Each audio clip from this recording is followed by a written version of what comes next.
bil khairi lasyadid. Ini di sinilah Allah menegaskan afala ya'lamu idza bu'thira ma fil qubur, tidakkah ia mengetahui ketika dibongkar apa yang di dalam kubur. Maksudnya hal-hal yang berkaitan tentang alam barzakh, alam kubur tadi mengingatkan kita tentang kita ini bila kembali kepada Allah, kita tidak membawa harta, kita tidak membawa apa yang kita kendaki, tetapi yang bawa adalah amalan-amalan kita. Dan seterusnya Allah menegaskan apa? Wa hussila ma fis sudur, kata Allah, dan dibukakan apa yang di dalam hatinya. Jadi setiap amalan yang juga ada urusan dengan hati tadi akan dibukakan. Ya, inna rabbahum bihim yauma idzil khabir, sesungguhnya Tuhan, ya Allah, mereka di hari itu mengetahui benar keadaan mereka. Jadi kita tidak boleh lari daripada kehendak dan juga pengetahuan Allah Subhanahu Wa Taala.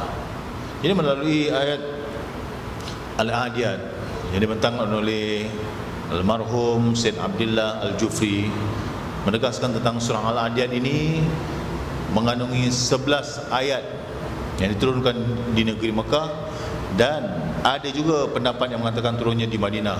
Jadi yang penting sekali turunnya di Mekah. Keseluruhan pengertian daripada surah ini ialah Allah Subhanahu Wa Taala menerangkan bahawa manusia itu selalu mengingkari, mengkufuri dan tidak bersyukur kepada Tuhannya atas nikmat-nikmat yang diberi kepadanya. Ini adalah salah satu sifat yang yang ada pada manusia tadi. Salah satunya adalah sifat loki, yang tidak mahu berjuang dengan hartanya. Jadi kalau kita ada harta tu, jangan kita lupa bahagian kita untuk kita infakkan, untuk kita taburkan di jalan Allah Subhanahu Wa Taala. Nanti di hari kiamat, di hari terbongkarnya segala rahsia, seperti terbongkarnya manusia dari kubur masing-masing, maka Allah SWT akan mengetahui segala-galanya itu di hati yang tersebut, di dalam hati mereka, dan mereka tidak akan dapat berdalih lagi ataupun berhujah di hadapan Allah Subhanahu Wa Taala dengan apa yang mereka miliki.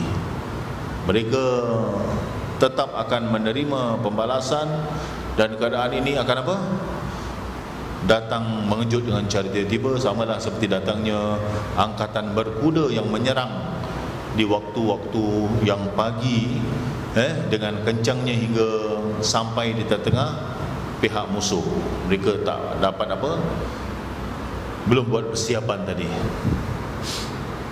Jadi kalau kita lihat, demi kuda yang berlari, berbunyi nafasnya dengan apa, termengah-mengah, keluar pancaran api dari bentukan kakinya yang apa, yang kalau kita lihat digunakan untuk menyerbu musuh di pagi hari ketika mereka sedang nyenyak tidur. Jadi ayat ini menjelaskan tentang bagaimana pihak musuh tadi terkejut dengan serangan yang dilakukan oleh pihak tentera tadi, dengan sebab kencangnya lari kuda-kuda itu naiki debu di padang pasir, menyelubungi keadaan sekeliling, hingga dengan tiba-tiba kuda-kuda itu telah berada di tengah-tengah pihak musuh. Ini diceritakan tentang bagaimana peristiwa kuda-kuda yang kencang dan hebat ini. Dan baginda Rasulullah SAW mengingatkan supaya kita sentiasa jangan terleka dan terlalai dengan kehidupan dunia sementara ini. Begitulah Allah Subhanahu Wa Taala bersumpah dengan angkatan berkuda Islam yang menyerang musuh-musuh mereka dalam perjuangan menegakkan kebenaran dan mempertahankan kesucian agama Islam. Adapun hakikatnya Allah bersumpah dengan kuda-kuda itu berserta dengan tindakan-tindakan yang disifatkan sebagai angkatan yang gagah serta mengejutkan pihak musuh, ialah kerana keadaan serangan-serangan kuda yang begitu pantas, sedemikian rupa amatlah mengejut dan memeranjakkan mereka. Tambahan pula angkatan yang demikian amatlah hebat dan mengkagumkan. Jadi kalau kita lihat perkataan Al-Adiyat di sini artinya yang berlari. Berlari dari apa? Jenis binatang tunggangan, sama ada kuda ataupun unta. Dan dalam ayat yang dibacakan tadi, sebahagian ulama tafsir mengatakan ianya ialah kuda yang digunakan di dalam peperangan, khasnya Ghazwah Badar. Kerana ayat-ayat yang berkenaan menerangkan sifat-sifat yang ada pada kuda, iaitu mengeluarkan bunga api dari hentakan, tapaknya yang keras, sedang tapak unta tidak sedemikian rupa. Kalau unta jalan tu terkedek-kedek, tapi jangan sangka gitu. Bila dia dah mengganas, dia punya lari pun dahsyat. Larinya pun dahsyat, keadaan dan bunyi nafasnya termengah-mengah ketika berlari. Manakala sebahagian ulama berpendapat ianya ialah pendapat demikian kerana ada diriwayatkan daripada Ibnu Abbas seperti berikut: pada suatu ketika aku sedang duduk di Hijr, maka datanglah seorang lelaki bertanya kepadaku tentang makna al-adiyat. Al-adiyati dhabha, maka ditafsirkan dengan kuda. Kemudian dia pergi berjumpa Ali di tepi telaga Zamzam dan bertanyakan tentang ayat itu, dan diterangkan pula apa yang telah didengarnya kepadaku. Lalu dia berkata, panggil dia kemari apabila aku berhadapan dengannya. Terus dia berkata kepadaku, engkau telah memberi fatwa dalam perkara yang engkau tidak ketahui. Demi Allah, kalaulah perang yang pertama dalam Islam itu ialah perang Badar, memanglah ketika itu kita tidak mempunyai kuda, melainkan 2 ekor sahaja. Seekor kepunyaan Az-Zubair dan seekor lagi kepunyaan Al-Miqdad. Ini kalau kita ikut sejarah tentang perang Badar. Maka bagaimana pula dengan kuda Al-Adiyat?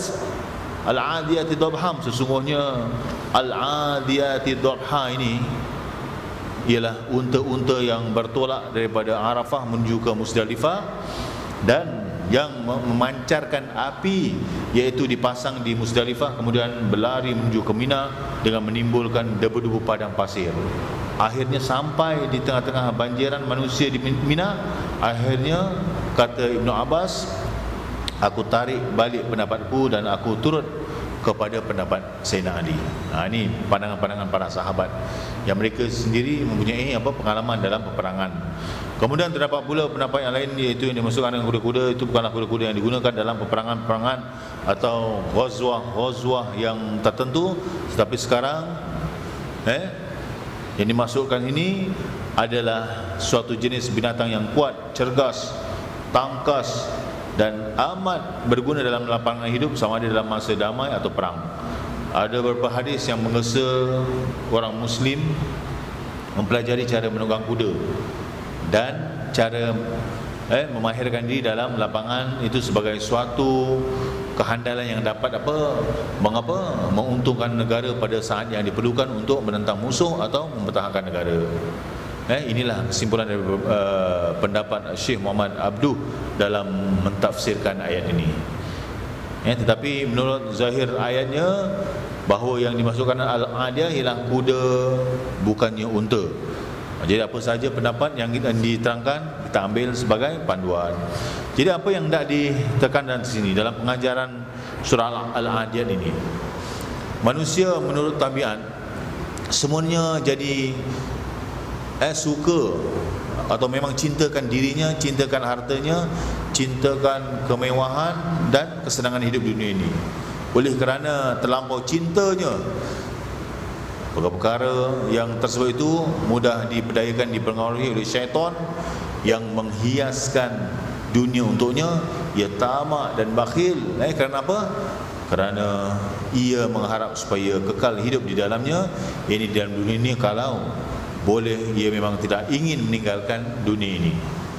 Tetapi hal ini tidak mungkin berlaku kerana dunia hanya pinjaman, sedang akhirat juga negeri yang kekal buat selamanya. Jadi manusia tetap akan kembali ke sana. Oleh itu hendaklah ia jangan engkari nikmat-nikmat Tuhan yang telah dianugerahkan kepadanya. Ia mesti bersyukur dengan nikmat-nikmat itu dengan hati, lidah dan anggotanya, mesti menyedari segala kesilapan dan kesalahan, kesilapan dan kesalahannya, agar ia perbaiki dari semasa ke semasa, kerana ia sendiri dapat menyaksikan beberapa buruk perangai ketika ia dikuasai oleh sifat tamak dan lokek tadi. Jadi seolah-olah apa? Ia diperkudakan oleh harta dunia tadi. Kita tak mau harta tadi jadi ikut arahan kita, tetapi yang penting adalah kehendak daripada Allah Subhanahu Wa Taala kita laksanakan. Hendaklah kita apa? Melawan sifat lokek ini, kita apa? Menjauhi sifat bakhil ini. Semoga kita ini akan menjadi manusia yang diridai Allah Subhanahu Wa Taala. Selagi manusia tidak beriman dan beramal soleh, selagi itulah ia akan dikuasai oleh hawa nafsunya. Maka marilah kita kikis segala sifat-sifat yang merugikan kita, supaya kita beroleh kejayaan di dunia dan di akhirat. Amin ya rabbal alamin. Bismillahirrahmanirrahim. Alhamdulillah, wassalatu wassalamu ala Rasulillah wa ala alihi wa sahbihi wa mawala. Allahumma rizukna ya Rabbi fahman nabiyyin wa hifdzal mursalin, ilhamal malaikatil muqarrabin fi afiyatin ya arhamar rahimin.